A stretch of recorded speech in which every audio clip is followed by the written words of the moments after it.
¿Se puede ver?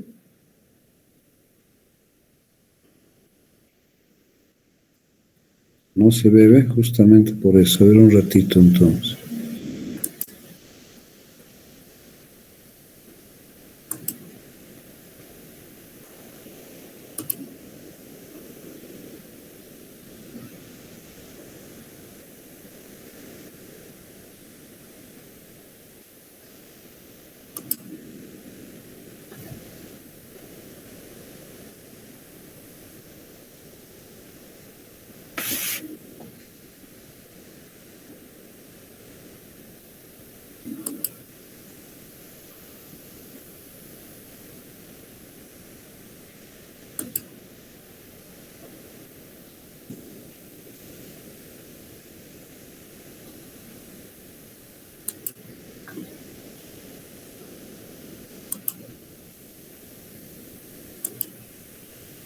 Sigue sin verse, ¿no?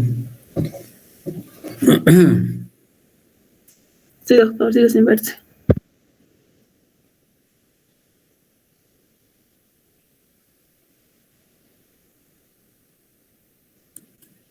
Ahora tampoco se ve. Y a ver un ratito entonces.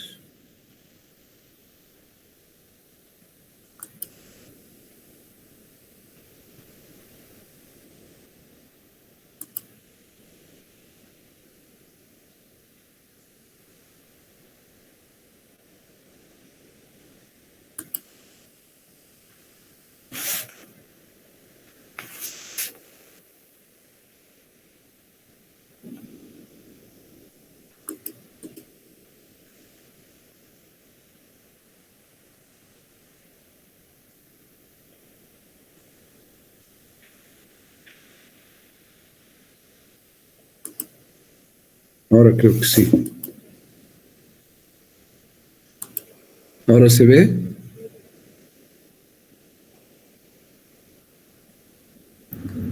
Chicos, Ahora sí. ¿se ve? Sí, doctor, ahora sí. Ya, entonces, ¿se ha cambiado? ¿Está bien? Ya, entonces, vamos a comenzar con lo que habíamos quedado ayer, ¿ya? Y vamos a tocar inicialmente la enfermedad gastroduodenal por Helicobacter pylori. Entonces, ¿cuál es la definición de esta enfermedad? Se define por la presencia activa en la mucosa gástrica de la bacteria, que puede estar, y aquí hay que tomar en cuenta, asociada o no a síntomas y signos, que generalmente son de inicio de a poco, es decir, insidioso, y tiempo de evolución de mediano o largo plazo. ¿Ya? Ayer, no sé si ustedes se acuerdan de que les dije de que el 50% de la población mundial está infectada por Helicobacter pylori y que en los países en desarrollo o pobres el 80 al 90% de la población está infectada por Helicobacter pylori. ¿Me están escuchando, no? Sí se lo escucha, doctor, pero no están pasando las diapositivas. No están pasando. O sea, estamos en la primera diapositiva. No está en forma de presentación.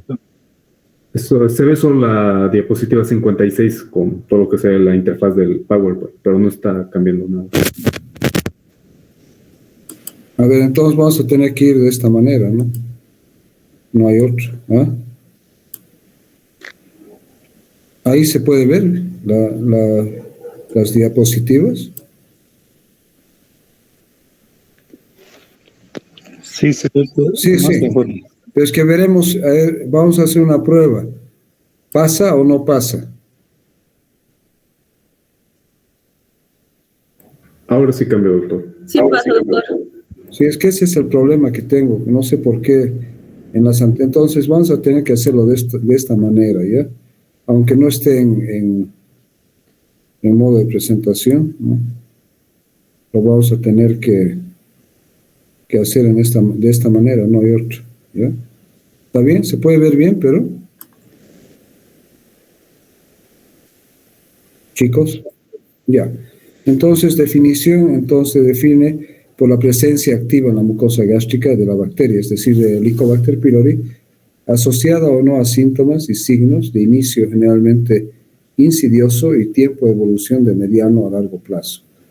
Ayer les había dicho yo de que el 50% de la población mundial está infectada por Helicobacter pylori y que en los países en vías de desarrollo o países pobres hasta el 80-90% de la población está infectada por Helicobacter pylori y que esta infección generalmente se adquiere en la niñez y aparentemente la mayor parte de los casos son a través de contacto íntimo entre las personas, es decir, familias, personas que tienen bastante contacto adquieren la infección y por lo tanto hace de que una gran parte de la población mundial y prácticamente casi toda la población de países en desarrollo tiene la infección por Helicobacter pylori.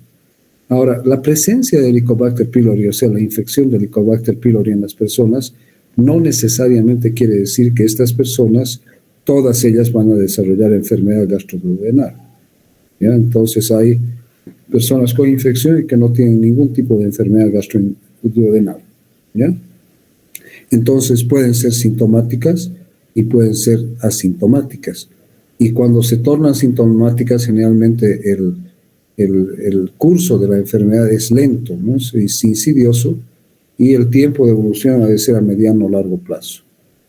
Entonces, el Helicobacter pylori es una bacteria gram negativa, flagelada, tipo bacilo, espiralada que se encuentra en el estómago.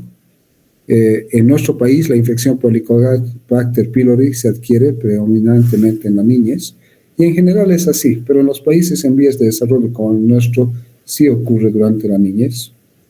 En el organismo se asocia con gastritis aguda o crónica a lo largo de la vida y trastornos gastroduodenales. Es una causa importante, digamos, de dispepsia, ¿no? Que habíamos dicho nosotros ayer que la dispepsia se caracteriza por trastornos que pueden tener uno o más síntomas clínicos, como ser dolor, agrura o pirosis, distensión abdominal, saciedad temprana, ¿no es cierto?, que habíamos mencionado el día de ayer. Entonces, no necesariamente las personas infectadas por Helicobacter pylori van a ir a desarrollar úlcera gástrica o péptica, ¿ya? Bien, dentro de la fisiopatología tenemos como punto de inicio el Helicobacter pylori, que penetra a la mucosa gastroduodenal, ¿ya? Produce enzimas como la ureasa, que a su vez contribuyen a su acción dentro de la mucosa gastroduodenal, eleva el pH del medio, es decir, que se crea un nicho biológico propio para ella, entonces pasa el pH de la mucosa gástrica de un pH ácido, elevándolo a un pH menos ácido, y esta elevación del pH hace propicia o hace factible un mejor desarrollo del Helicobacter pylori en la mucosa. ¿Todo esto lleva a qué? Lleva a una solución de continuidad, que es una erosión o es una úlcera, ¿no es cierto? A nivel de la mucosa se identifica endoscópicamente como una erosión, es decir, no llega a ser una úlcera como tal, pero sí es una erosión que en la submucosa ya se comporta como una úlcera gástrica o duodenal, ¿ya? Entonces, erosiona la mucosa superficialmente, ¿ya? Y a nivel de la submucosa produce ya una lesión de mayor profundidad y localizada por debajo de la mucosa propiamente dicha, que puede inclusive afectar a la capa muscular e inclusive puede perforarse, ¿ya? Bien, asociados a esto, a la infección por Helicobacter pylori, pueden haber otros factores que son externos y son internos. Dentro de los factores externos que contribuyen al efecto erosivo y ulcerante de Helicobacter pylori, vamos a mencionar el estrés, ¿ya? Fundamentalmente no tanto el estrés de tipo psicológico, sino más el estrés de tipo físico, el tabaco, el uso de alcohol, el uso de fármacos como los AINES y una dieta inadecuada, ¿no? Dieta inadecuada, alimentos que son agresivos para la mucosa gastroduodenal, como ser, digamos, con mucho condimento, muy picantes, frituras, ahogados, o sea, ese tipo de alimentos que son agresivos y que se asocian al efecto propio del Helicobacter pylori y contribuyen al desarrollo de este tipo de lesiones. Y factores internos, obviamente la pepsina y el ácido clorhídrico, ¿no? Ayer habíamos dicho que el ácido clorhídrico con niveles de secreción fisiológica no necesariamente va a producir lesión tisular, pero sí a concentraciones más elevadas sí va a producir lesión tisular, pero que fundamentalmente la que produce la lesión tisular a nivel de la mucosa gastroduodenal es la pepsina. Bien, síntomas entonces de las úlceras gastroduodenales: epigastralgia, dolor en el epigastrio, náuseas, vómitos, eructos, acidez, pirosis, saciedad temprana, o sea, llenura precoz, ¿no? Y distensión abdominal que puede presentarse, ¿ya? Signos inespecíficos, sí, esos son los síntomas, ¿no? Los signos inespecíficos, cuando yo me refiero a distensión abdominal en síntomas, los pacientes se quejan, ¿no? Estoy hinchado, ¿cierto? Dicen, aunque no tiene esa sensación de hinchazón que no es nada más que la distensión. Dentro de los signos inespecíficos, dolor a la palpación del epigastrio, ¿ya? Que puede estar en los pacientes, pero no en todos. La alarma, los signos de alarma, la pérdida de peso más del 10% en más de 3 meses, hematemesis, o sea, vómitos con sangre, melena, anemia por déficit de hierro, hipotensión ortostática que puede ser producida justamente por las hemorragias, odinofagia y disfagia, una masa palpable en el examen de abdomen, vómitos persistentes y linfoadenopatía. Estos son signos de alarma de que el cuadro se puede deber a una úlcera maligna, es decir, cáncer. Factores de riesgo asociados a la infección por Helicobacter pylori: medioambientales, factores relacionados a los servicios sanitarios, agua y desagüe inadecuados, estilos de vida como una dieta inadecuada, basada en alimentos crudos o semicocidos, ingesta de agua no tratada, ¿no? Y consumo de otras sustancias, y también repercuten, y son factores de riesgo asociados a la infección de Helicobacter pylori, hábitos higiénicos, ¿no? Por ejemplo, una deficiente higiene bucodental. Bien, criterios diagnósticos asociados a Helicobacter pylori, ¿no? Generalmente son pacientes dispépticos que durante 2 semanas o más no mejoran con el uso de terapia. En menores de 40 años y sin signos de alarma, proceder a métodos no invasivos, ¿no? ¿A qué se refiere esto? Utilizar laboratorio fundamentalmente para detectar la presencia de Helicobacter pylori.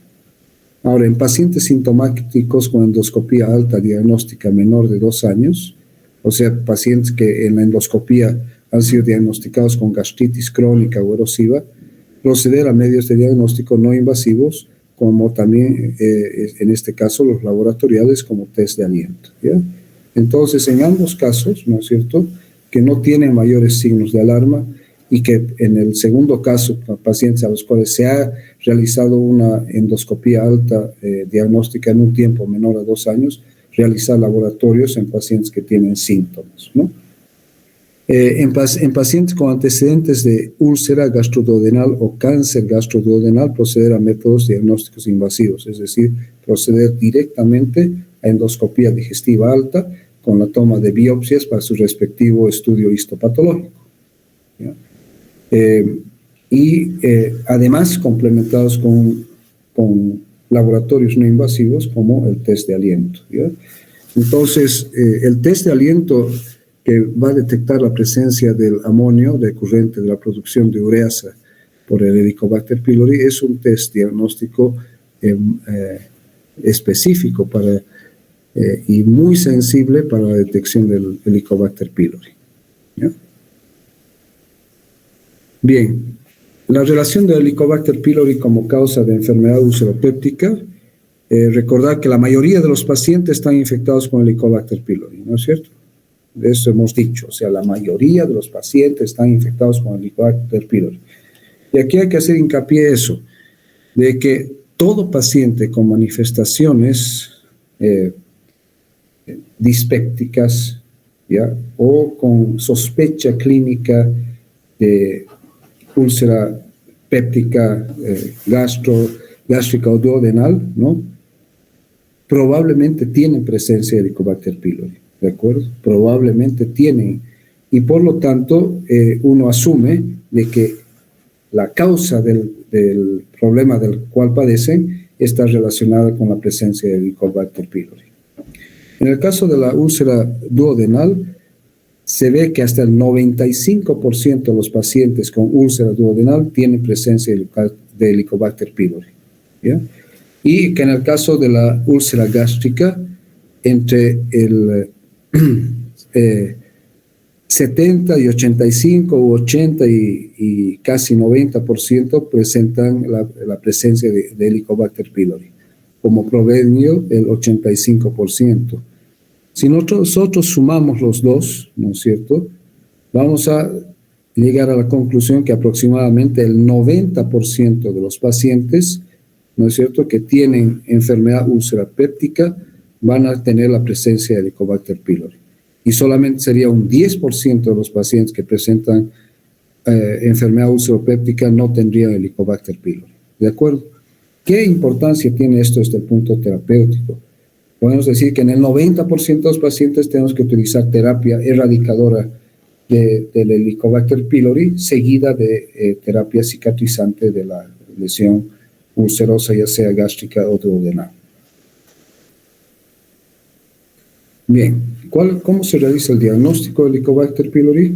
Ya hemos dicho que existen métodos no invasivos y métodos invasivos. Dentro de los no invasivos, el test de la ureasa o de la urea en la respiración, que utiliza carbono 3 o carbono 14 y que es uno de los más sensibles y de los más fidelignos en relación al diagnóstico de la presencia de Helicobacter pylori. Se puede hacer un test de antígeno también en las heces y también serológicamente determinar títulos de inmunoglobulina G para Helicobacter pylori, es decir, inmunoglobulina G que va a ir a detectar la infección o no por Helicobacter pylori, ¿no? Pero el test de la ureasa o de la urea en la respiración es uno de los más importantes para la detección del Helicobacter pylori. Y dentro de los invasivos, hemos dicho, uno,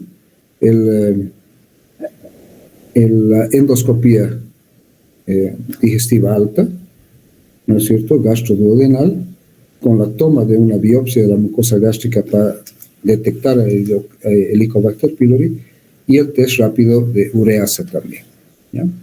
Bien. Antibióticos, previo a los antibióticos para erradicar el Helicobacter pylori, vamos a hacer hincapié en algunas cosas, ¿ya? Primero, la asociación entre la infección y el cáncer gástrico distal. En primer lugar, tomar en cuenta que existe un mayor riesgo de cáncer entre las personas infectadas con el Helicobacter pylori, ¿ya? Es decir, que la infección crónica a largo plazo, ¿no es cierto?, va a incrementar el riesgo de cáncer en estas personas. ¿Cuáles son los posibles mecanismos de la carcinogénesis? Los radicales libres de oxígeno generados por la inflamación crónica. Uno de los grandes problemas de las inflamaciones crónicas en cualquier lugar es la generación de radicales libres de oxígeno. La reducción de las concentraciones de ácido ascórbico en el jugo gástrico. El aumento de la proliferación de células epiteliales y el sobrecrecimiento bacteriano en el estómago debido a la hipocloridria inducida por el Helicobacter pylori. Entonces, serían los motivos por los cuales los pacientes que tienen infecciones por el Helicobacter pylori son más propensos a desarrollar un cáncer gástrico debido a estos factores. Por otro lado, el Helicobacter pylori, ¿no es cierto?, especialmente de las cepas CAGA, pueden proteger contra el cáncer gástrico proximal. Cuando hablamos de cáncer gástrico distal, es cáncer gástrico en la porción distal del estómago. Pero en relación a la protección del Helicobacter pylori en la cepa CAGA, este protege al paciente o a la persona contra el cáncer gástrico proximal. Pueden ser entonces también importantes en la protección relacionadas a las lesiones producidas por el reflujo gastroesofágico y sus complicaciones, como es el esófago de Barrett y el adenocarcinoma del esófago, ¿ya? Entonces, ¿dónde brinda protección el Helicobacter pylori?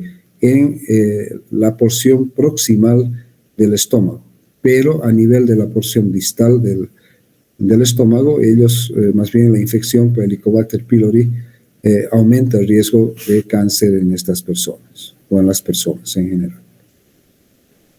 Tratamiento de Helicobacter pylori, ¿ya? ¿Cuándo se dice que el tratamiento para Helicobacter pylori ha funcionado? ¿Ya? A esto se llama la curación, o sea, la erradicación del Helicobacter pylori a través del tratamiento erradicador, que da lugar a la curación. Significa que no hay organismos detectables al menos 4 a 6 semanas después de la terapia. ¿Ya? Esto es importante. Entonces se hace nuevamente test para detección del Helicobacter pylori periódicamente, y no se detecta el Helicobacter pylori 4 a 6 semanas después de la terapia. Entonces quiere decir que el paciente se ha curado, es decir, que se ha erradicado al Helicobacter pylori. Y en la práctica clínica, la curación suele ser confirmada por exámenes no invasivos y además por la parte clínica. El paciente permanece asintomático por periodos de tiempo más largos. Tomar en cuenta que la susceptibilidad in vitro no es equiparable con el éxito en vivo. ¿Qué quiere decir esto? Que el pH gástrico bajo puede inactivar o reducir la eficacia de ciertos antibióticos. Sin embargo, también recordar que la asociación de inhibidores de la secreción ácida, ya sea los antihistamínicos H2 o los inhibidores de la bomba de protones, son parte en conjunto con los antibióticos en la terapéutica o en la terapia de erradicación del Helicobacter. La capa de gel mucoso puede limitar el acceso a los antibióticos contra el Helicobacter pylori cuando se utilizan protectores de la mucosa gástrica. También el Helicobacter pylori puede poseer un glicocálix grueso en vivo, ¿no es cierto?, que le permite tener una mayor resistencia a la terapia o al tratamiento erradicador del mismo. Hoy en día ya se ven cepas de Helicobacter pylori que son resistentes a los antimicrobianos. Y por último, la motilidad del mismo, ¿no? Es decir, que se va moviendo de un lado al otro y desarrollándose en nichos propios para él en distintos lugares de la mucosa de la submucosa gástrica. Bien, terapéutica de la infección por Helicobacter pylori. Vamos a ir viendo diversos tipos de tratamiento. El tratamiento triple clásico es un tratamiento que, como su nombre indica, utiliza 3 fármacos y que dura 14 días. Entonces se utiliza un inhibidor de la bomba de protones más claritromicina 500 miligramos, que puede ser sustituida por el metronidazol 500 miligramos o amoxicilina 1 gramo 2 veces al día. Entonces, repasando, tratamiento triple clásico normalmente contiene inhibidor de la bomba de protones, por ejemplo, el omeprazol a una dosis de 20 miligramos, más claritromicina 500 miligramos, más amoxicilina 1 gramo, o sustituirla con metronidazol de 500 miligramos. Todos ellos administrados cada 12 horas, es decir, 2 veces al día durante un periodo de 14 días. Ese es el tratamiento clásico. Entonces, un inhibidor de la secreción ácida, inhibidor de la bomba de protones, la claritromicina y la amoxicilina, o en el caso el metronidazol en sustitución de esto, ¿ya? Pueden sustituirse entonces la amoxicilina o el metronidazol indistintamente. ¿Cuándo se sustituye a la amoxicilina? Generalmente cuando existe hipersensibilidad del paciente a las penicilinas, y por lo tanto se sustituye con el metronidazol. El tratamiento cuádruple clásico, también por 14 días, nuevamente inhibidor de la bomba de protones, por ejemplo, nuevamente omeprazol 20 miligramos 2 veces al día, más metronidazol, pero aquí ya aumentamos, o sea, una dosis también de 500 miligramos, pero ya no cada 12 horas, sino cada 8 horas, 3 veces al día. Y añadimos aquí el subsalicilato de bismuto, 525 miligramos, y tetraciclina, 500 miligramos, 4 veces al día. ¿Ya? Entonces, fíjense que aquí ya estamos utilizando 4 fármacos, ¿no es cierto? Siempre el inhibidor de la bomba de protones, ¿no? Y en este caso estamos asociando el metronidazol, ¿no? 3 veces al día, cambiándole ya la frecuencia de dosificación, ¿no? El subsalicilato de bismuto en 525 miligramos y la tetraciclina de 500 miligramos 4 veces al día, también por 14 días.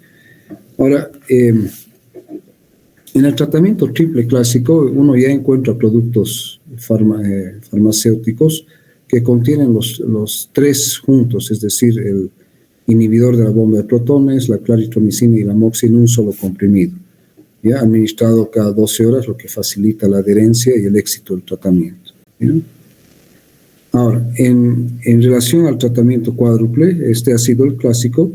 Este también puede estar constituido por un antagonista del receptor H2, 2 veces al día, o sea, cada 12 horas, más el subsalicilato de bismuto 525 miligramos, más metronidazol, pero ya una dosis de 250 miligramos, más tetraciclina 500 miligramos, pero esto lo hacemos también 4 veces al día. ¿Ya? Ese es otro esquema. O sea, es una variación del esquema cuádruple, ¿no? Bien, aquí abajo vemos en el cuadrito las dosis de los inhibidores de bomba de protones por un lado y al otro lado las dosis de los antagonistas de los receptores de la histamina H2. Entonces, el omeprazol es 20 miligramos cada 12 horas, el lansoprazol 30 miligramos cada 12 horas, el rabeprazol 20 miligramos cada 12 horas, el pantoprazol 40 miligramos cada 12 horas y el esomeprazol 40 miligramos. Ahora, el esomeprazol se puede administrar a dosis también de 20 miligramos, similar al omeprazol cada 12 horas. La cimetidina, que hoy ya no se utiliza, ¿ya? Esto era 400, la dosis máxima diaria es de 800, entonces sería 400 cada 12 horas. La famotidina, 20 miligramos cada 12 horas, la nisatidina, 150 miligramos cada 12 horas, y la ranitidina 150 miligramos cada 12 horas. Aquí tenemos en el cuadrito el bismuto, ¿ya? El Pepto-Bismol famoso, que es el nombre comercial más famoso a nivel mundial del bismuto, ¿no? El Pepto-Bismol, como su nombre indica, ¿ya? Bien. ¿Cómo son los otros tipos de terapias para la erradicación del Helicobacter pylori? Tenemos, por un lado, el esquema, y estas son, por otro lado, la duración en días del tratamiento y un cálculo aproximado de las tasas de erradicación, ¿ya? Entonces, en el esquema triple clásico, ¿no? Omeprazol 20 miligramos 2 veces al día, amoxicilina 1 gramo 2 veces al día, que es cada 12 horas, más claritromicina 500 miligramos 2 veces al día. Ahora hemos dicho, podemos sustituir, ¿no? La amoxi con metronidazol 500 miligramos 2 veces al día. La duración en días, esto es variable, 7, 10 o 14 días, ¿ya? O sea, el 7 es la terapia corta, la intermedia y la larga. La tasa de erradicación va del 80 al 86%, pero puede llegar inclusive al 90%. Otro esquema, lansoprazol en vez de omeprazol 30 miligramos, también 2 veces al día, amoxicilina 1 gramo 2 veces al día y la claritromicina 500 miligramos 2 veces al día. Aquí también la duración en días es similar a la anterior, 7, 10 o 14 días, y la tasa de erradicación se mantiene alrededor del 86%, pero también puede llegar al 90%. Todo esto depende de la cepa de Helicobacter pylori que está siendo tratada.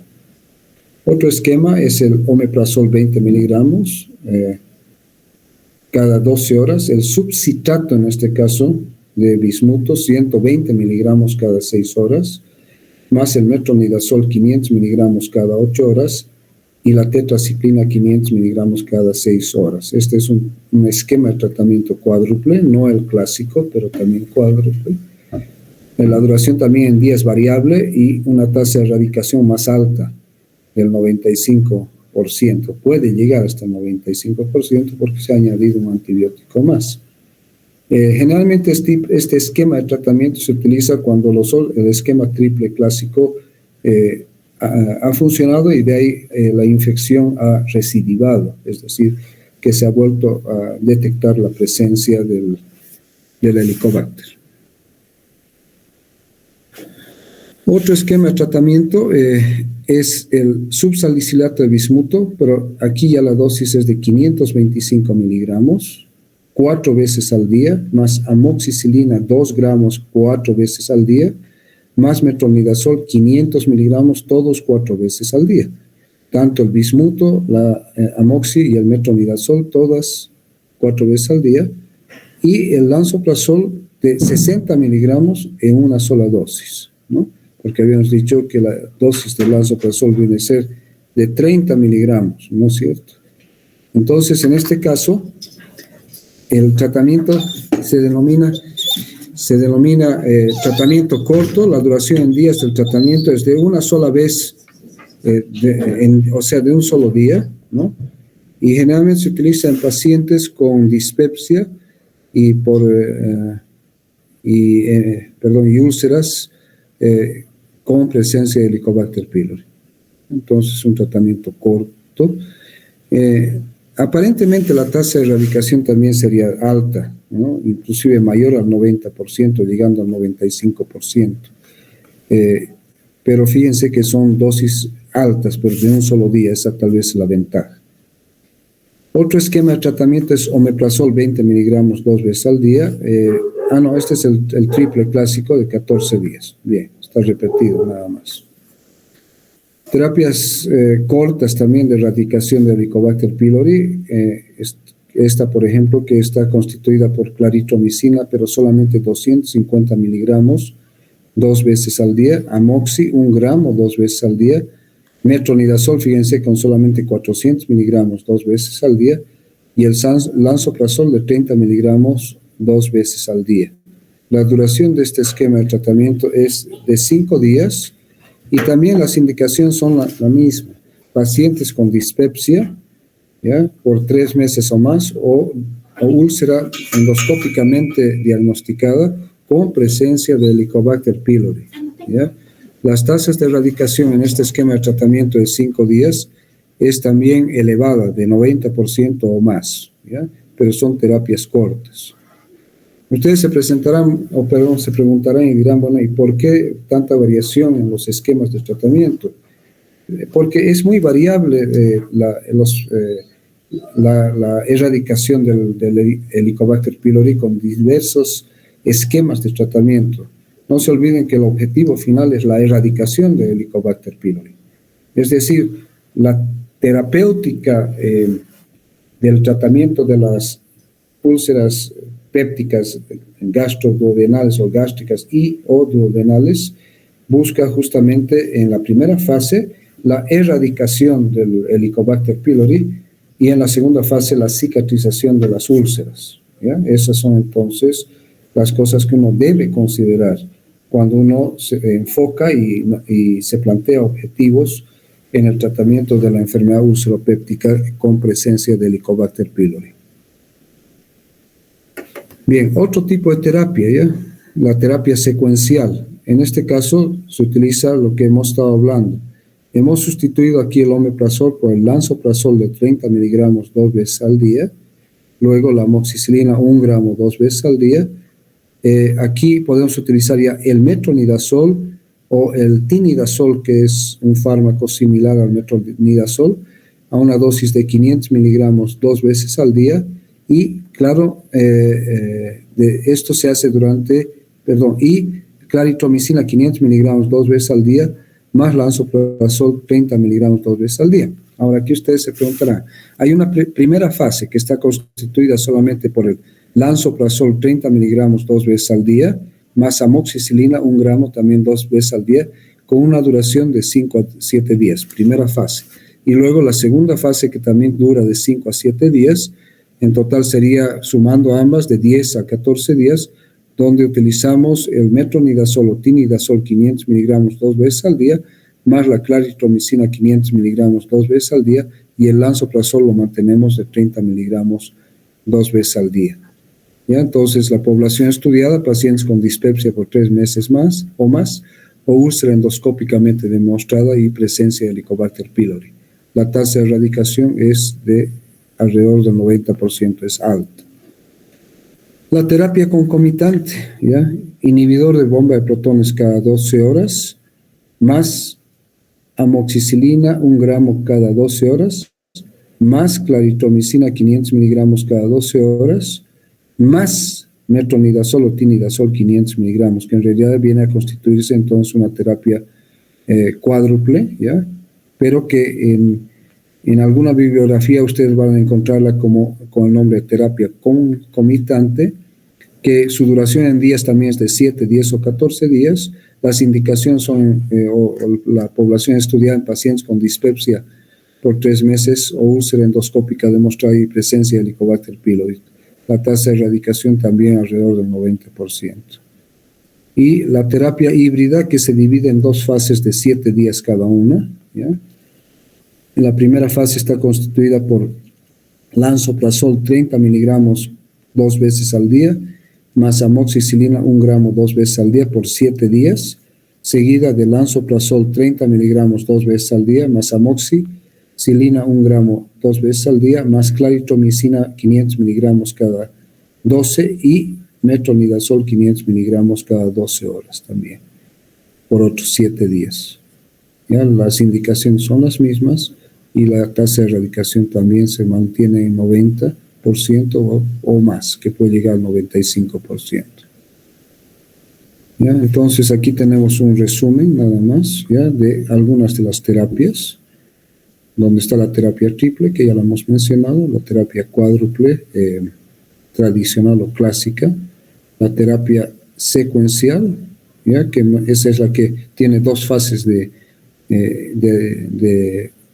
duración. La primera con inhibidor de la bomba de protones más amoxicilina 1 gramo 2 veces al día por 5 días, seguida por inhibidor de la bomba de protones más claritromicina 500 miligramos más tinidazol o metronidazol 500 miligramos 2 veces al día, pero por 10 días. En total el tratamiento, sumando la primera fase, es de 5 días más 10 es de 15 días. ¿Ya? Una alternativa a esta terapia secuencial, inhibidor de bomba de protones, más amoxicilina 1 gramo 2 veces al día, más levofloxacina, que es una fluorquinolona, 200 o 500 miligramos 2 veces al día por 10 días. ¿Ya? Entonces, estas son terapias diferentes a las anteriores que hemos visto, ¿no? Puede haber también terapias con un solo fármaco, por decir inhibidor de bomba de protones, pero las tasas de erradicación son muy bajas, menores al 20, inclusive al 10%, o terapia con un inhibidor de la bomba de protones y un antibiótico solamente, también tasas de erradicación muy bajas, ¿no? Entonces, lo ideal es siempre un inhibidor de la bomba de protones y 2 antibióticos, por lo menos, para lograr tasas de erradicación más altas. ¿Ya? Entonces, cuando hablamos de estas terapias que incluyen solamente a los inhibidores de la bomba de protones, vamos a tener, por ejemplo, el omeprazol 20 miligramos cada 12 horas, ¿ya? O 40 miligramos diario, perdón, 20 miligramos 2 veces al día en la terapia triple, o 40 miligramos 1 vez al día en la terapia doble. El lansoprazol 30 miligramos 2 veces al día en la terapia triple, que reemplaza al omeprazol, o 30 miligramos 3 veces al día por 14 días en la terapia doble con amoxicilina. O sea, aquí sería solamente lansoprazol 30 miligramos 3 veces al día con amoxicilina 1 gramo 2 veces al día por 14 días. O la utilización de rabeprazol 20 miligramos 2 veces al día por 7 días, o pantoprazol 40 miligramos 2 veces al día por 7 días, o el esomeprazol de magnesio 40 miligramos 2 veces al día por 7 días, o el esomeprazol de estroncio 49.3 miligramos diarios en la terapia triple. ¿Ya? Pero más o menos fíjense de que en todos los esquemas terapéuticos tenemos que tener siempre un inhibidor de la secreción ácida. Hoy en día en los distintos esquemas de erradicación de Helicobacter pylori, hoy en día se utiliza inhibidor de bomba de protones y ya no antihistamínicos H2. ¿Por qué? Porque la eficacia en la inhibición de la secreción ácida es mucho más alta. Hemos visto que por encima del 95%, llegando inclusive al 98% de inhibición de la secreción ácida por los inhibidores de bomba de protones, comparativamente hablando con los antagonistas H2 que llegan a un 70-80% como máximo. ¿Ya? De que en todos los esquemas vamos a ver que como antisecretor en la terapia de erradicación de Helicobacter pylori está un inhibidor de la bomba de protones. Bien, y esto ya es solamente lo que hemos estado hablando, ¿ya? La terapia triple clásica, la terapia cuádruple clásica, ¿ya? Se puede utilizar, como les había dicho, pero con menor eficacia en la inhibición de la secreción ácida, los antagonistas H2, ¿no? 2 veces al día también a las dosis habituales, ¿no? Aquí tenemos las dosis de los antagonistas H2, famotidina 20 miligramos, ¿ya? Famotidina 20 miligramos, nisatidina 150, ranitidina 150, ¿ya? Y aquí están las dosis que ya más o menos hemos visto de los inhibidores de la bomba de protones. Resistencia. Ha sido documentada entonces la resistencia del Helicobacter pylori en casos en que ha fracasado la terapia de erradicación o ha habido una recidiva del cuadro ulceropéptico, ¿no? Y esto ha sido obtenido a través de endoscopía y biopsia y resultados del cultivo de las tomas de muestra obtenidas a través de endoscopía digestiva alta. ¿Ya? Entonces, este aspecto es importante considerar en pacientes con un alto riesgo de complicaciones por la infección del Helicobacter pylori, es decir, úlceras de mayor profundidad o de mayor tamaño o en mayor número que pueden provocar hemorragias digestivas muy severas o perforación incluso del estómago. Se ha visto que la tasa de resistencia actual a la claritromicina es del 2 al 30% y al metronidazol, fíjense que puede llegar inclusive del 15 al 66%, ¿no? También existe cierto grado de resistencia a la amoxicilina, ¿ya? Tomar en cuenta que la resistencia primaria a la claritromicina es un fuerte factor predictivo del riesgo al fracaso terapéutico, mientras que la resistencia primaria al metronidazol no siempre lleva a la falla terapéutica. Esto hay que tomar en cuenta, ¿ya? Entonces, lo que más incide en la falla terapéutica erradicadora de la infección por Helicobacter pylori en la enfermedad ulceropéptica, gástrica o gastroduodenal es la resistencia a la claritromicina, ¿ya? La resistencia primaria. De ahí que la claritromicina se considera un antibiótico fundamental en la erradicación del Helicobacter pylori, ¿no es cierto? Bien. El 70% de los pacientes en los que fracasa uno o más regímenes de erradicación de la Helicobacter pylori responden bien a la terapia triple, ¿ya? Que ya hemos dicho que puede tener variaciones. Y hoy en día existe otro esquema de terapia triple en la cual se utiliza el pantoprazol, la amoxicilina y se sustituye la claritromicina por una fluorquinolona que es la levofloxacina. Entonces, este nuevo esquema triple de tratamiento en la cual el inhibidor de la bomba de protones ya no es el omeprazol ni el lansoprazol, sino es el pantoprazol, donde se mantiene a la amoxicilina y se incluye a la levofloxacina. Es un esquema triple de tratamiento que dura 10 días, ¿no? Entonces, aparentemente, funciona bien en este tipo de terapia triple funciona bien en el 70% de los pacientes en los cuales ha fracasado la terapia triple tradicional o la terapia cuádruple, ¿no? Aquí tal vez es fundamental el uso de un antibiótico diferente a los otros, que es la levofloxacina, ¿no es cierto? Tal vez también porque existe una menor resistencia del Helicobacter pylori a la levofloxacina. Estos esquemas en los cuales se utiliza un inhibidor de la bomba de protones o un antisecretor más 2 antibióticos hace de que el efecto antibacteriano en este caso se potencie cuando se asocian los 3, ¿no es cierto? ¿Ya? Entonces es importante eso.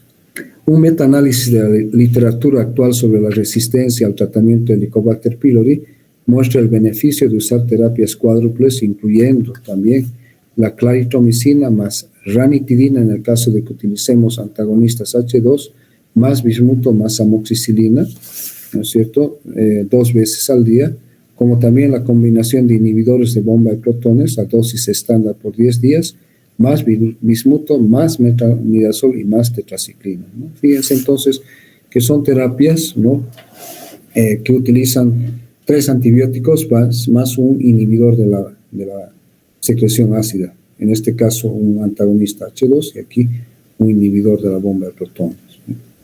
Entonces, cuando las terapias tradicionales no están funcionando, no se logra erradicar el Helicobacter pylori o hay una recidiva, uno tiene que ir y utilizar terapias triples alternativas, como la que hemos mencionado aquí arriba, o terapias cuádruples también que utilizan distintos fármacos para lograr su propósito erradicador. Bien, recurrencia. ¿A qué llamamos recurrencia? La recurrencia de la infección por Helicobacter pylori se define por un resultado positivo de urea en la respiración o antígeno en las heces 6 o más meses después de haber documentado una erradicación exitosa. ¿Se acuerdan que hemos dicho que se llamaba curación cuando no se había detectado la presencia de Helicobacter pylori de 6 a 8 semanas posterior a la conclusión del tratamiento? ¿Ya? Entonces, cuando decimos que la úlcera péptica gastroduodenal ha recurrido, cuando se vuelve a obtener un resultado positivo para la presencia de Helicobacter pylori 6 o más meses después de haber documentado la erradicación exitosa en la primera fase. ¿Qué factores de riesgo influyen para que ocurra esta recurrencia? Tenemos la dispepsia no ulcerosa, es decir, lo que hemos hablado del cuadro dispéptico, ¿no? La persistencia de gastritis crónica después de la terapia de erradicación. No se olviden que la terapia de erradicación busca la erradicación para el tratamiento de las úlceras, ¿no es cierto? Pero puede persistir la gastritis crónicamente después de la terapia de erradicación. Es más frecuente que recurra en el sexo femenino, en pacientes con discapacidad intelectual que tal vez porque no siguen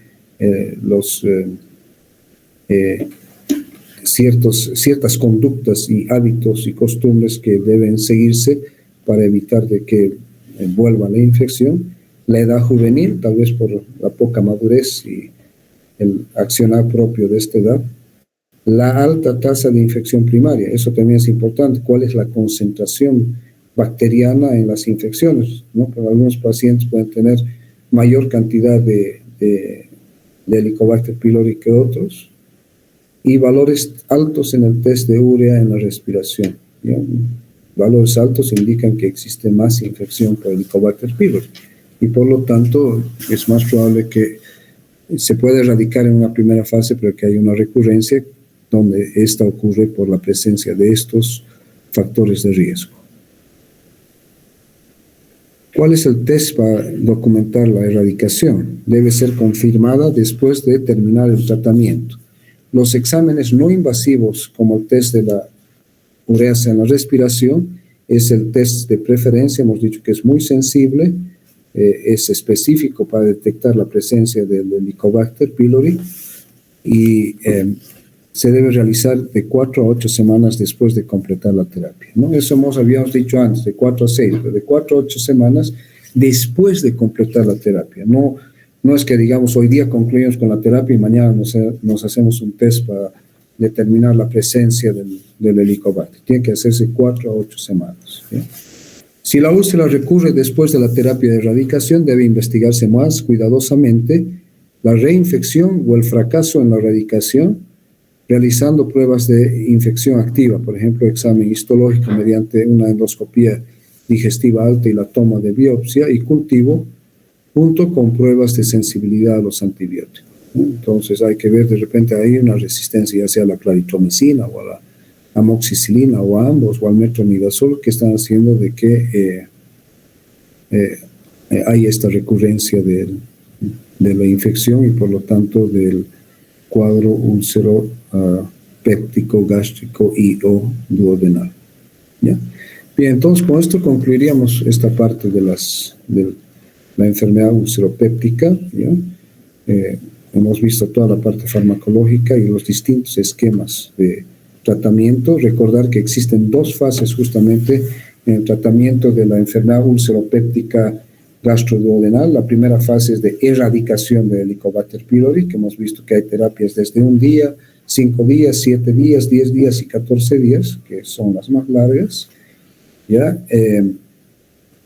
Y que luego viene ya la fase de cicatrización de la úlcera, que generalmente toma de 4 a 6 semanas, ¿no? En el caso de los antagonistas H2, de 6 a 8 semanas. En el caso de los inhibidores de la bomba de protones, alrededor de 4 semanas o máximo 6 semanas.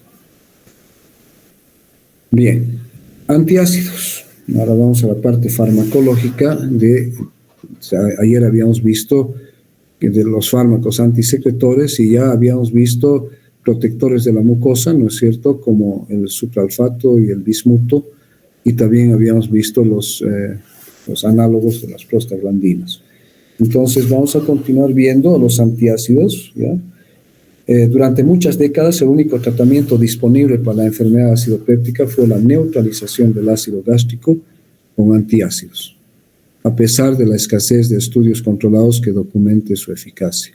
Entonces, antiguamente la única herramienta, los únicos fármacos que se podían utilizar para el tratamiento de estas enfermedades ulceropépticas era solamente utilizar fármacos antagónicos del ácido, por de ahí el nombre de antiácidos, ¿no es cierto?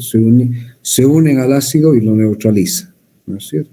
Inclusive durante épocas se utilizaba alimentos alcalinos como la leche para neutralizar el ácido, que se dejó de usar porque se provocaba un fenómeno de rebote, es decir, el individuo tomaba leche todo el día, neutralizaba el ácido y el organismo, para compensar la subida del pH, inmediatamente producía más ácido. Entonces ese sistema de uso de alimentos alcalinos no funcionó y se utilizaron los antiácidos durante mucho tiempo.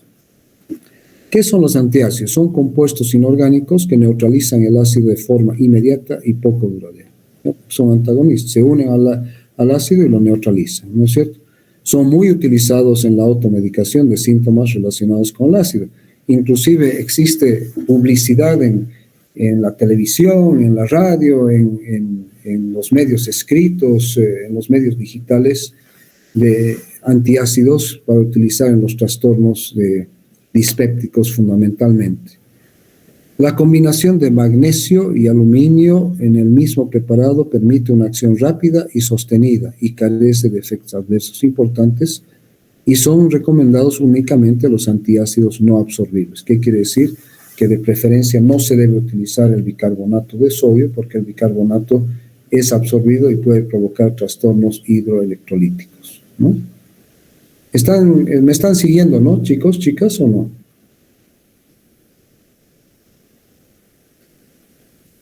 ¿Hola? Sí, doctor. Ya, muy bien. Entonces, seguimos, ¿ya?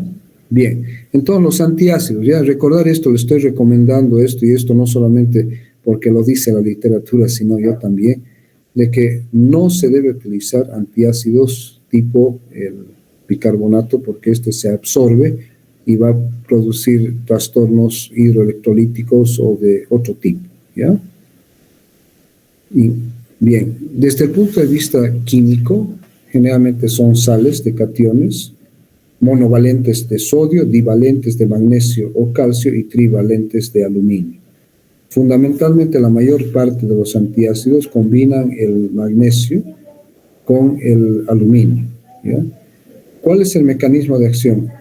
Elevan el pH intragástrico de forma inmediata, de 4 a 5, disminuyendo la actividad proteolítica de la pepsina, ¿ya? Disminuyendo la actividad proteolítica de la pepsina. Entonces, esto es importante, porque hemos dicho que quien daña la mucosa gástrica no necesariamente es el ácido, sino es la pepsina misma, ¿ya?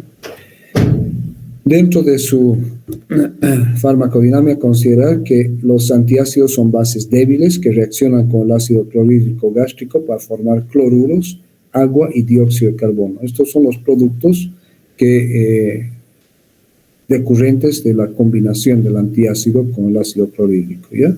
Entonces forman cloruros, agua y dióxido de carbono, por lo que neutralizan el ácido clorhídrico secretado y producen un aumento del pH gástrico, ¿ya? Estos fármacos son muy utilizados, o sea, son muy utilizados en nuestro medio como tratamiento empírico y automedicación por los propios pacientes. Bien, la farmacocinética se administran por vía oral. Es variable el grado con el cual se absorben los distintos antiácidos. Los que contienen aluminio, calcio o magnesio se absorben menos que los que contienen bicarbonato de sodio. Eso se ha dicho, es preferible no utilizar bicarbonato de sodio. Y son eliminados por la orina y por las heces, ¿ya? ¿Cuáles son las principales interacciones farmacológicas específicas al aluminio y al magnesio? Unión a fármacos en el aparato gastrointestinal, que va a llevar a la disminución de la absorción de fármacos también a la vez y también de otras sustancias, ¿no es cierto? Y generales producen un aumento del pH gástrico. Esto va a llevar a una alteración en la absorción de cierto tipo de sustancias y fármacos, ¿ya? De distinto tipo, y aumentan la absorción de bases débiles, ¿no? Aquí entra la parte farmacocinética de ácido en ácido liposoluble absorbible y base débil en base débil liposoluble y mayor absorción, ¿no? Y otro efecto es de que pueden cambiar el pH urinario, ¿no es cierto? Entonces, al alterar el pH urinario van a hacer de que ciertas sustancias se vuelvan más polares y se excreten en mayor cantidad, ¿no? Y otras que aumente su eliminación. Bien, los compuestos de magnesio, el hidróxido de magnesio, el óxido de magnesio y el trisilicato de magnesio son los tres compuestos de magnesio más utilizados. Tienen la característica de ser no absorbibles, de acción rápida, pero su capacidad neutralizante no es alta, es de baja a moderada, ¿ya? El cloruro de magnesio, en el caso del cloruro de magnesio, un 15 a un 30% es su biodisponibilidad y se excreta por riñón. Como datos y guías de las dosis que se deben administrar, se administran obviamente por vía oral, ¿ya? En adultos y niños mayores a los 12 años se puede administrar de 1 a 3,6 gramos en 24 horas, ¿ya? Generalmente viene en forma líquida, obviamente, ¿no es cierto? Entonces uno administra, por decir, 5 ml o 10 ml, que equivale a estas dosis que estamos viendo ahora, ¿ya? El modo de administración con las comidas o por la noche al acostarse, ¿ya? Para neutralizar. Sirve mucho cuando hay esas pirosis nocturnas, cuando la persona está en posición de cúbito dorsal o lateral, entonces, porque van a neutralizar el ácido y van a disminuir esos síntomas de pirosis que se deben generalmente al reflujo del contenido gástrico hacia el tercio distal del esófago, ¿ya? Contraindicaciones hipersensibilidad, insuficiencia renal grave o desequilibrio hidroelectrolítico, porque pueden llevar si bien se absorben poco, pueden llevar a un riesgo de hipermagnesemia. Estreñimiento reciente inexplicable, ¿ya? Porque los compuestos de magnesio producen más bien diarrea, ¿ya? Enfermedad inflamatoria del colon, síntomas de apendicitis, obstrucción intestinal, hemorragia intestinal o rectal y colostomía o ileostomía y diarrea crónica, ¿ya? No administrar en niños menores a 12 años, en insuficiencia renal leve, en enfermedad hepática en ancianos y descartar lesiones malignas.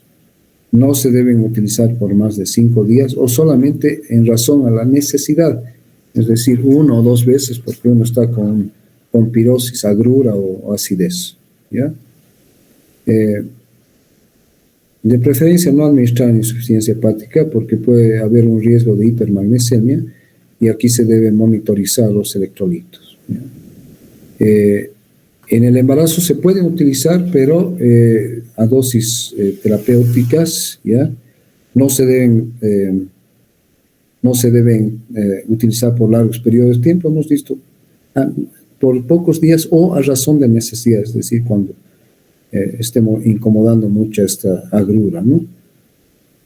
Contraindicado en la lactancia y sus efectos adversos más importantes son los procesos diarreicos, ¿ya? O sea, produce diarrea el magnesio solo, depresión del sistema nervioso central y arritmias cardíacas.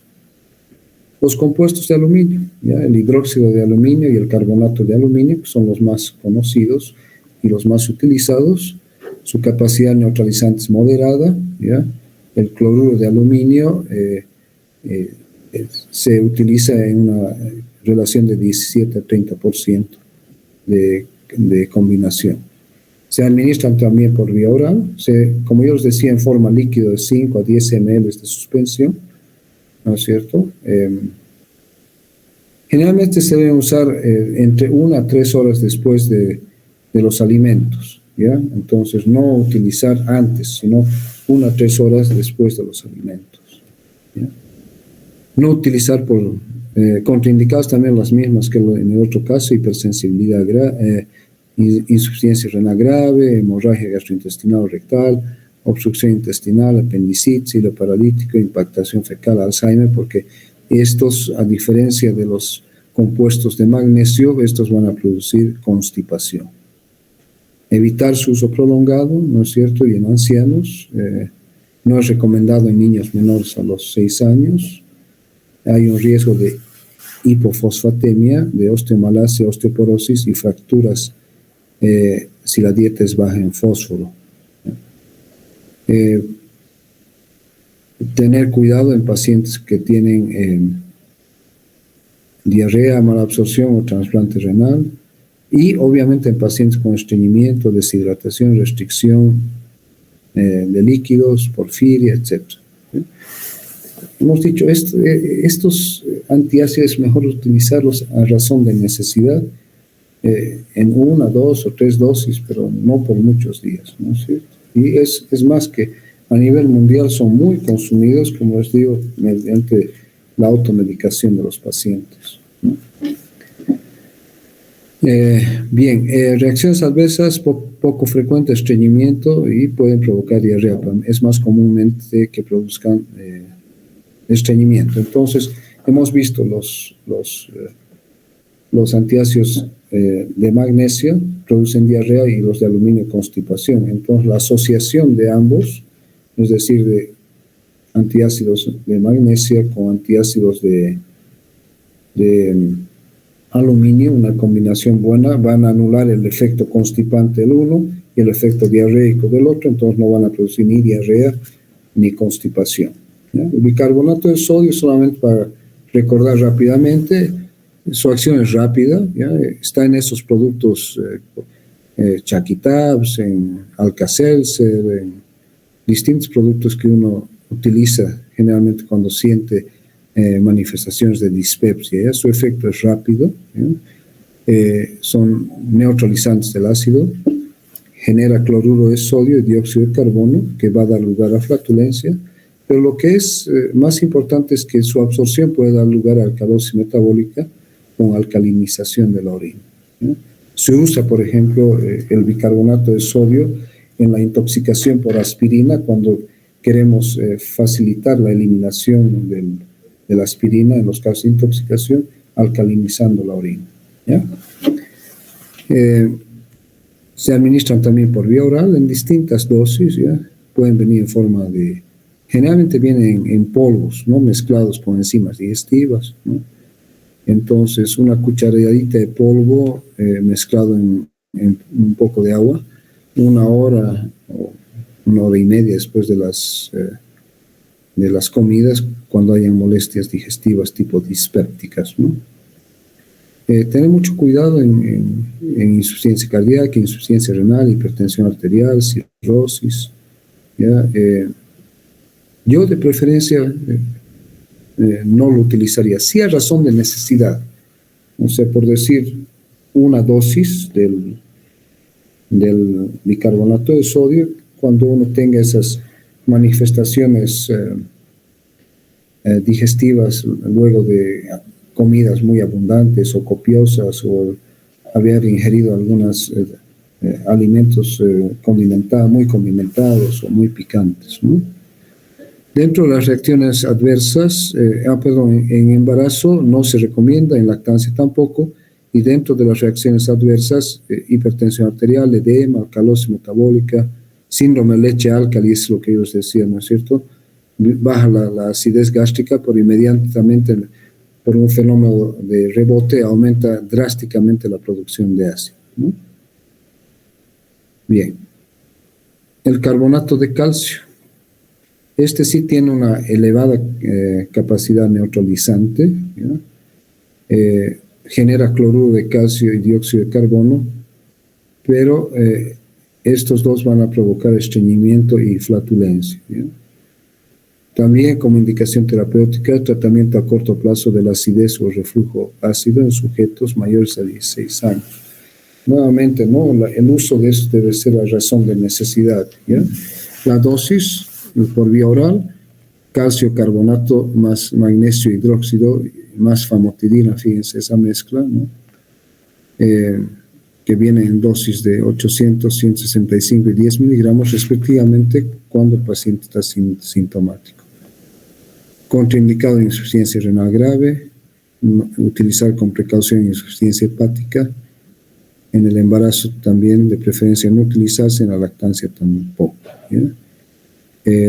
Se recomienda en el caso del uso de este tipo de fármacos no realizar actividades que puedan poner en riesgo la vida o la salud de los pacientes, como el manejar u otros. Reacciones adversas más comunes, cefalea. Entonces, estos antiácidos que hemos estado viendo es mejor utilizarlos a razón de necesidad, ¿ya? Insisto en eso. Cuando hay alguna manifestación, unas cuantas dosis, no excederse de las dosis y solamente por 1 o 2 o 3 veces, y no hacer un tratamiento constante diario durante periodos más allá de los 5 días. Bien, seguimos con los protectores de la mucosa gástrica y aquí tenemos el sucralfato, ¿no? El sucralfato es un fármaco muy utilizado cuando existe daño inducido por ácido o por hidrólisis de las proteínas de la mucosa mediada por la pepsina. Entonces, esta combinación de la secreción ácida más la activación del pepsinógeno en pepsina puede provocar erosiones o úlceras, ¿no? De la mucosa gastroduodenal. Entonces, uno puede utilizar esta sustancia que es el sucralfato, ¿ya? El sucralfato es un polisacárido sulfatado, ¿ya? Se conoce también con el nombre de carafate. Es un octasulfato de sacarosa con adición de aluminio, de 3, que en un ambiente ácido con un pH menor de 4, el sucralfato se enlaza transversalmente en forma extensa, dando lugar a un polímero adherente viscoso que se adhiere a las células epiteliales y a los cráteres de las úlceras hasta por 6 horas después de una dosis.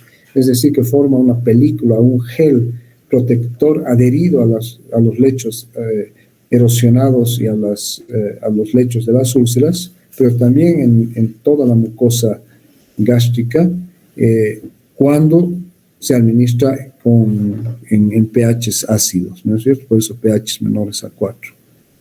¿Ya? Entonces, siempre tomarlo en ayunas, 1 hora antes de los alimentos. No utilizar en forma conjunta antiácidos, en lo posible, ¿ya? En el transcurso de 30 minutos de una dosis de supralfato, y normalmente viene en forma líquida, ¿ya? En forma líquida, obviamente, se utiliza 1 gramo 4 veces al día, en úlceras duodenales activas, o 1 gramo 2 veces al día para el tratamiento de sostén. También es muy útil en la enfermedad por reflujo gastroesofágico, porque se adhiere a las lesiones del tercio distal del esófago y forma una película viscosa adherente que permite al paciente que tiene cuadros de pirosis, de acidez o agruras localizadas a ese nivel, la ingestión de alimentos sin provocar mayor daño y mayor sintomatología en los mismos. Ya, entonces lo que estamos diciendo, que ese supralfato es una sal básica de aluminio y sacarosa que en medio ácido como el presente en el estómago se polimeriza y origina una pasta pegajosa y viscosa que se adhiere firmemente a las células epiteliales en las lesiones ulcerosas, ¿no? Y por lo tanto las protege, las aísla de irritantes tanto endógenos como son el ácido clorhídrico y la pepsina, como también sustancias exógenas que pueden ser alimentos o fármacos, ¿ya? Su efecto hemos dicho que dura 6 horas después de su administración y contribuye a la curación de la úlcera, estimulando la síntesis local de prostaglandinas, citoprotectoras que a su vez dan lugar a la producción de moco y bicarbonato, ¿no? Y mejoran el flujo sanguíneo a través del óxido nítrico, ¿no? Bien, esto también, dentro de los factores protectores están los factores de crecimiento, ¿no? De la mucosa o del área lesionada, y aparentemente el supralfato promueve también eso, la afluencia de factores de crecimiento en estas zonas ulcerosas. Bien, uso terapéutico. Antiguamente se usaba en el tratamiento de la enfermedad acidopéptica, ¿ya? Tiene una gran ventaja en la profilaxia de las úlceras por estrés, pero hemos dicho que en la profilaxia de las úlceras por estrés es mejor utilizar inhibidores de la secreción ácida, ¿no es cierto? Ya sea antihistamínicos H2 o inhibidores de la bomba de protones, o análogos de las prostaglandinas, ¿no es cierto? Otra indicación, la inflamación y ulceración de la mucosa gástrica o duodenal, la mucositis oral, la gastropatía por reflujo biliar, enemas rectales en proctitis por radiación, y esto es decir que se administra mediante un enema rectal de supralfato directamente a través del ano y se deposita en la ampolla rectal para que proteja esa área en las proctitis por radiación, úlceras rectales solitarias, ¿no? Ya hemos dicho que debe tomarse en estómago vacío 1 hora antes de las comidas. Se administra 1 gramo 4 veces al día en úlcera duodenal activa y tratamiento de sostén 1 a 2 gramos, 1 gramo 2 veces al día, ¿ya? Entonces, para tratamiento 4 veces al día y de sostén de 1 a 2 veces al día. En sus características farmacocinéticas, solo se absorbe del 3 al 5% de la dosis, y esto se elimina por la orina sin ser modificado, y el resto ejerce una acción tópica de cerca de 5 a 6 horas y se excreta con las heces, ¿ya? No utiliza, hemos dicho, con antiácidos porque el pH gástrico debe ser menor a 4. Reacciones adversas, muy pocas reacciones adversas. Puede provocar estreñimiento, sequedad de boca, náuseas, vómitos, molestias abdominales difusas, vértigo y erupciones cutáneas. Al formar el supralfato una película, un gel viscoso adherido a la mucosa, muchas veces puede obligar a reajustar la dosis de muchos fármacos, ¿no es cierto? Porque esta película va a impedir la absorción de estos y la biodisponibilidad de estos, como en el caso de algunas fluorquinolonas, como el ciprofloxacina, la norfloxacina, la fenitoína, la quinidina, el propanolol, digoxina, teofilina, nofilina, las vitaminas liposolubles, las tetraciclinas o warfarina. Entonces, o no se utilizan estas sustancias durante el tratamiento con supralfato o no se usa el supralfato en el caso de que sea necesario la utilización de estas sustancias. Bien, otro protector de la mucosa son las sales de bismuto coloidal, ¿ya? Tienen acción local, basada también en la formación de una capa protectora sobre la mucosa, o sea, hacen lo mismo que el supralfato, ¿ya? Hacen lo mismo que el supralfato, pero son de otra composición, ¿no? Entonces, forma un coágulo blanquecino insoluble que se une a la superficie ulcerada, de la cual no puede ser eliminada al mezclarse con el contenido. Posee la capacidad de unirse a aminoácidos y proteínas de la superficie ulcerada o del mismo lecho ulceroso, formando también este coágulo que evita la acción de los irritantes, que incluye al ácido clorhídrico y la pepsina, pero a la vez disminuye la actividad de la pepsina. No tiene un efecto antiácido importante, y solamente la ranitidina citrato de bismuto posee capacidad de inhibir la secreción ácida. Entonces, esto más que todo es igual que el supralfato, forma una capa ya viscosa, adherida a la mucosa y al lecho ulceroso o a la erosión en un medio ácido y protege a la vez del ácido y de la pepsina.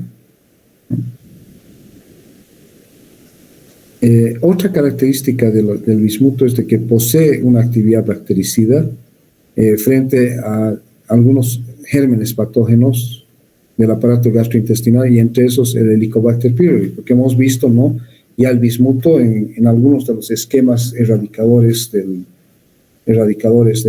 Helicobacter pylori, ¿ya? ¿Cómo actúa? Su mecanismo es la formación de complejos de bismuto con la pared bacteriana, la inhibición de enzimas bacterianas como la ureasa, la catalasa y la lipasa, y el bloqueo de la adherencia de las bacterias a las células epiteliales de la mucosa.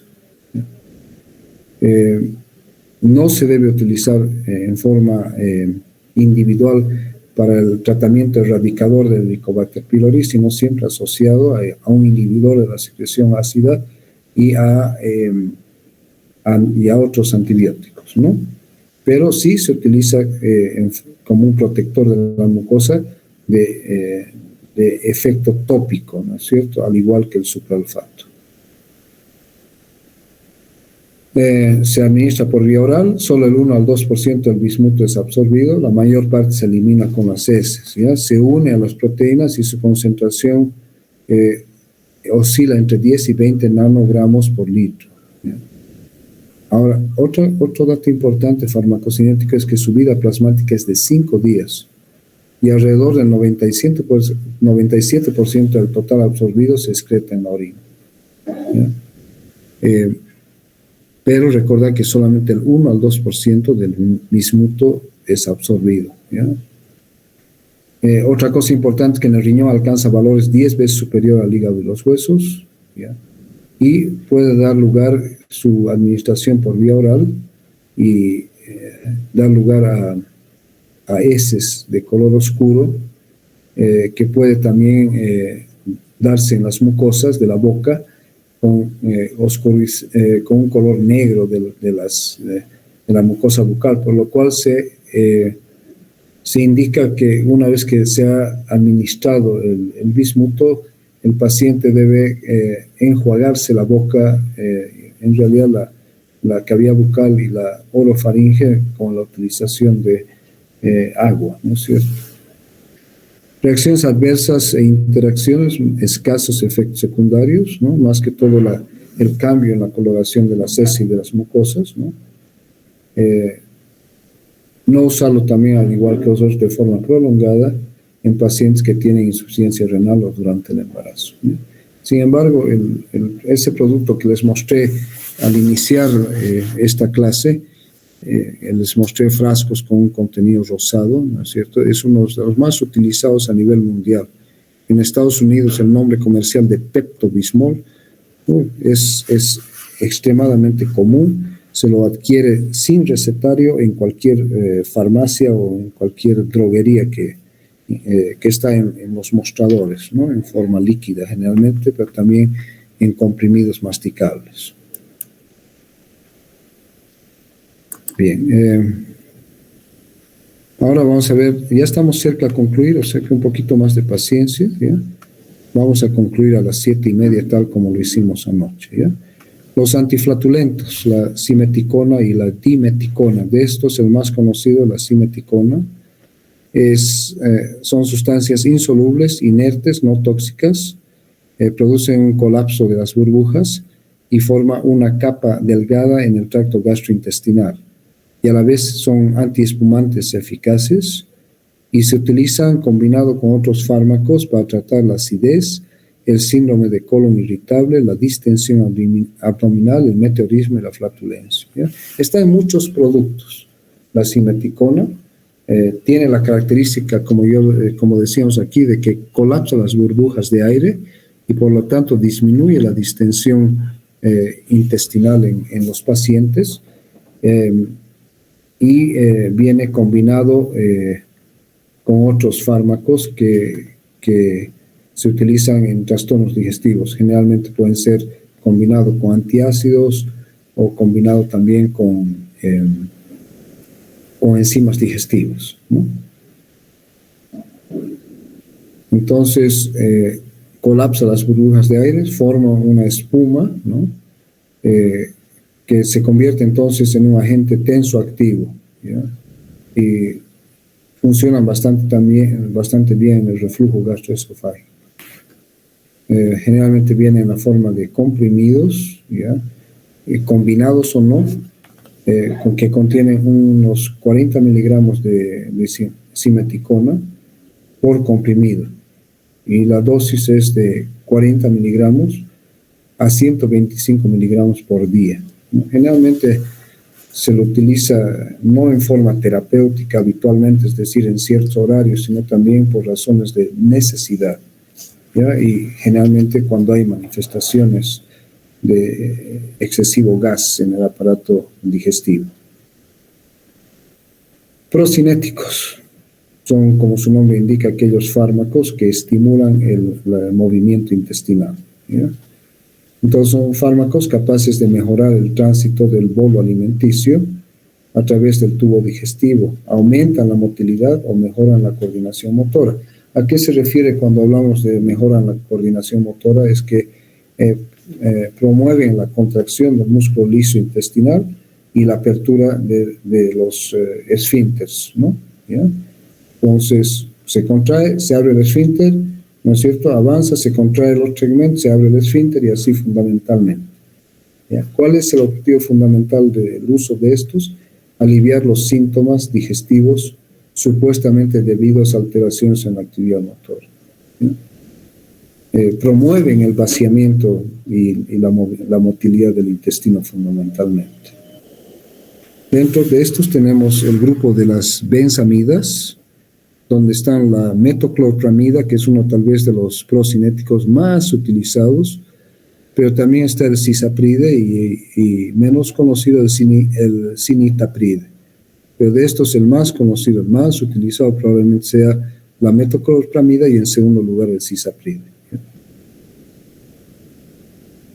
¿Cómo actúa la metoclopramida? Es un agonista 5-HT de la serotonina, presináptico, favorece la liberación de acetilcolina en el plexo mientérico y da lugar entonces a través de la liberación de la acetilcolina, da lugar a una estimulación del aparato digestivo a través del plexo mientérico que viene a constituirse en parte del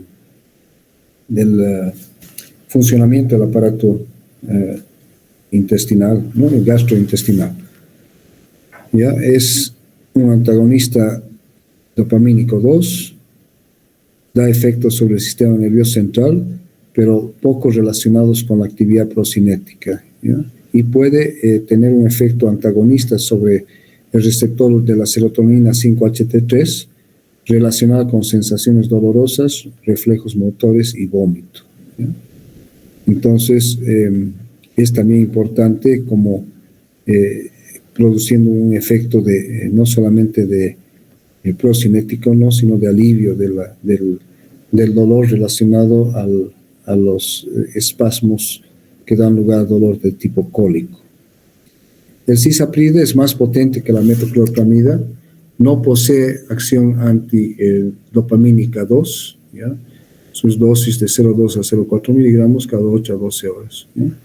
También un procinético, y el cimepapride es similar al cisapride, no tiene efectos 5-HT3 como la metoclopramida y carece de acción antiemética. Aquí está mal escrito antiemética, ¿ya?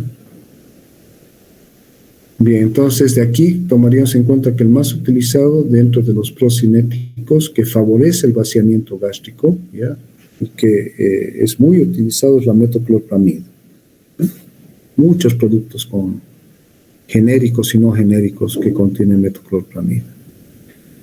La domperidona. La domperidona es un antagonista dopamínico 2, tiene un efecto procinético moderado e inconstante, pero que es demostrable. ¿Y cómo se demuestra esto? Cuando disminuyen las manifestaciones digestivas relacionadas a una hipoactividad del aparato digestivo, ¿ya? Carece de acción 5-HT4, no se debe administrar por vía endovenosa porque puede ocasionar graves disritmias y convulsiones. Reacciones adversas muy pocas, más que todo mareos, sequedad de boca y diarreas. Las dosis variables de 0,2 a 0,4 miligramos por kilogramo cada 12 horas. Y no utilizar en mujeres embarazadas, no usar en rupturas gastrointestinales, no usar en casos de obstrucción mecánica, ¿ya? Bien, eso sería en cuanto a los procinéticos, y ahora entraríamos ya a la parte final, que es el tratamiento de la enfermedad por reflujo gastroesofágico. Entonces, el tratamiento no farmacológico importante, la posición de la persona que tiene reflujo gastroesofágico, ¿ya? Hay que tener cuidado en relación a evitar ciertas posiciones o posturas, más que todo, de los pacientes con reflujo gastroesofágico, como por ejemplo incurvar el cuerpo, flexionar el tronco a nivel de la cintura y bajar la cabeza hacia abajo, ¿no es cierto? Porque eso incrementa, no solamente por la postura, sino por el incremento de la presión intraabdominal, favorece el reflujo gastroesofágico. Entonces, evitar esas posiciones, indicar al paciente que no debe hacerlas, y cuando necesite levantar algo de una posición más baja, flexionar las rodillas y bajar el tronco en forma recta, utilizando las rodillas como el mecanismo para hacer que el cuerpo baje, ¿no? Dieta. Algunos alimentos pueden contribuir al reflujo porque modifican la presión del esfínter esofágico inferior o por efecto irritante local. El alcohol, que produce una alteración en la depuración del ácido y se debe insistir en su supresión, es decir, y además de que no solo por eso, sino por el mismo efecto irritante que puede provocar a nivel de la mucosa esofágica, el cigarrillo, ya que también disminuye la presión del esfínter esofágico inferior y además altera la depuración y la función de la saliva, ¿no? ¿Sí? Medicamentos que alteran la barrera antirreflujo, y la obesidad, porque la obesidad aumenta la presión intraabdominal y es lo mismo que ocurre durante el embarazo en algunas de las mujeres, es decir, esa agrura, esa pirosis, esa quemazón en la región epigástrica y retroesternal baja, ¿no? Que está relacionada con el reflujo por aumento de la presión intraabdominal, No se olviden que la barrera natural, anatómica y funcional para evitar el reflujo gastroesofágico es el esfínter esofágico inferior. Y si este esfínter esofágico inferior es insuficiente, ¿no es cierto?, va a haber reflujo, y ese reflujo no solamente va a dar síntomas de quemazón, de pirosis, sino va a llevar, si no se lo controla a lo largo, a cambios displásicos o metaplásicos en la mucosa del tercio distal del esófago que pueden acabar en cáncer, ¿ya? Entonces, también hay medicamentos que alteran la barrera antirreflujo, y la obesidad que hemos dicho que aumenta la presión intraabdominal. Opciones terapéuticas farmacológicas, hemos hablado ya del sucralfato, les había dicho que es muy útil en este tipo de lesiones, ¿ya? Es un fármaco que mejora muchísimo los síntomas, ¿ya? Tiene una eficacia en este sentido de mejorar los síntomas hasta en el 80% de los casos. Se debe utilizar en pacientes como en el manejo de pacientes sin esofagitis o como terapia de mantenimiento. La dosis es 1 gramo cada 6 horas, 1 hora antes de la administración de alimentos, ¿sí? Dentro de los procinéticos que favorecen el vaciamiento gástrico, y por lo tanto al favorecer el vaciamiento gástrico disminuyen la posibilidad de reflujo gastroesofágico. El cisapride es un procinético que ya hemos visto que es muy potente, ¿no? Pero también hemos hablado de la metoclopramida, que también es otro procinético, y favorece entonces el vaciamiento gástrico, disminuye la posibilidad de reflujo gastroesofágico y por lo tanto va a favorecer la cicatrización de la esofagitis, ¿ya? Se constituyen los procinéticos en un tratamiento complementario o una alternativa para cuando no hay respuesta al tratamiento antisecretor o como terapia de mantenimiento, ¿ya? Esto es importante recordar porque la terapia antisecretora, especialmente los inhibidores de la bomba de protones, es lo más eficaz para permitir la cicatrización de las esofagitis al disminuir la secreción de ácido a nivel del estómago, ¿no? Pero se puede combinar el uso de un procinético, ¿ya? El sucralfato también se lo puede utilizar, pero el uso de antisecretores, ¿no? Como vamos a ver dentro de un ratito. Los antagonistas H2 son eficaces y seguros también, ¿ya? En las enfermedad por reflujo gastroesofágico leve, no complicada. El problema que habíamos visto ayer y habíamos mencionado el día de ayer es que después de la segunda o tercera, de la segunda a la octava semana en realidad, puede desarrollarse el fenómeno de tolerancia. Se había dicho que en algunos casos esta tolerancia puede comenzar a desarrollarse tan temprano como al tercer día de la administración de estos, ¿ya? Son muy eficaces porque hemos dicho que inhiben la secreción ácida en un 70-80%, son el primer escalón del tratamiento en la atención primaria de salud, y el más utilizado viene a ser la famotidina, 40 miligramos al día, y en nuestro medio la ranitidina, de 300 miligramos al día, que son eficaces tanto en el alivio sintomático como en la curación de las lesiones por reflujo gastroesofágico. Tal vez el problema con estos es de que el tratamiento debe ser prolongado, ¿no? Por lo menos 8 semanas de tratamiento, de 8 a 12 semanas, ya, porque si bien son muy eficaces en reducir la secreción ácida, recordar que también más eficaces en la supresión de la secreción ácida son los inhibidores de la bomba de protones, ¿ya? Entonces, no se utiliza, ya hemos dicho, la cimetidina por sus efectos antiandrogénicos. La curación de la esofagitis de tipo 2 a 4 es del 30 al 50% a las 4 semanas, y esto aumenta hasta el 65% si el tratamiento se prolonga por 8 semanas, y esto se incrementa más si el tratamiento se prolonga por 12 semanas, ¿no?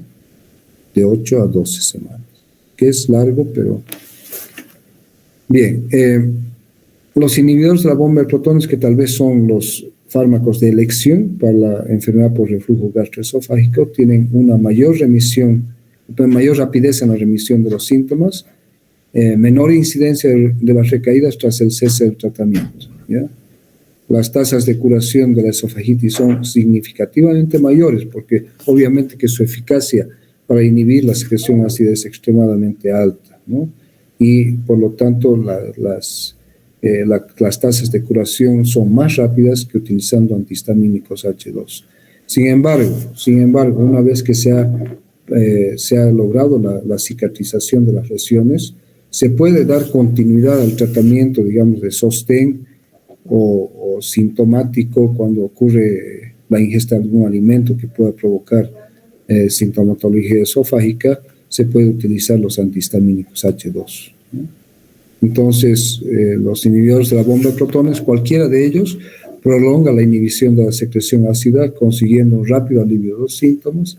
Las tasas de curación varían entre 70 a 80% en 4 semanas y 90% a las 8 semanas, o sea que es mucho más alto que en el caso de los antagonistas H2, ¿no?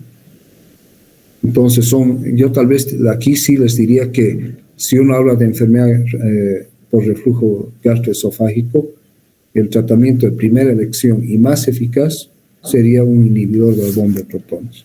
Ya, pero por el tiempo necesario, es decir, estamos hablando del 90% a las 4 semanas, 90% a las 8 semanas, 70-80% a las 4 semanas y 90% a las 8 semanas, ¿no es cierto? ¿Ya? Entonces es alto, pero para continuar con un tratamiento más allá de las 8 semanas, es mejor utilizar un antihistamínico H2 posteriormente o a requerimiento. Bien, estos son los regímenes de tratamiento que ya los hemos visto, ¿no? La ranitidina 300 miligramos al día, la famotidina 40 miligramos al día, la nisatidina 300 miligramos al día y la roxatidina 150 miligramos al día cuando hablamos de los antagonistas H2.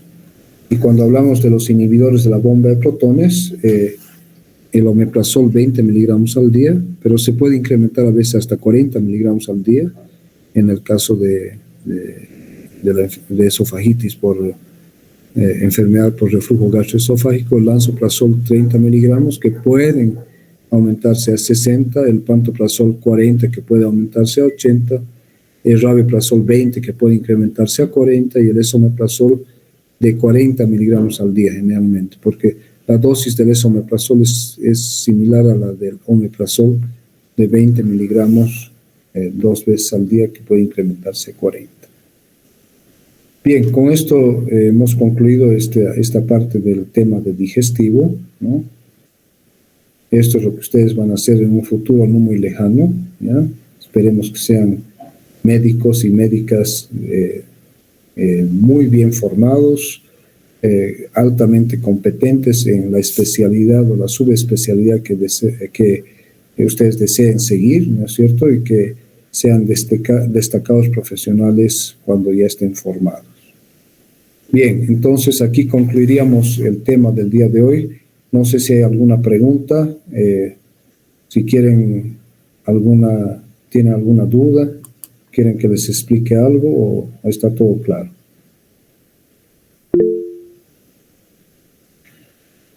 ¿Qué me dicen, chicos, chicas?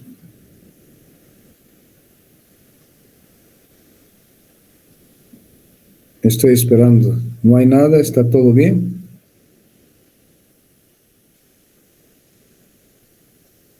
¿Me están escuchando, no? Noelia, Diego. Sí, doctor, todo claro. Ya, muy bien. Entonces, con esto hemos concluido y nos veríamos el día de mañana para concluir ya el tema de digestivo con otras patologías del aparato digestivo, donde vamos a ver la constipación, la diarrea, el colon irritable y otras cositas que con la clase de mañana ya concluiríamos esto, ¿ya? Entonces mañana también a las 6 de la tarde, ¿ya? Buenas noches, que tengan una buena noche y nos vemos si Dios quiere el día de mañana.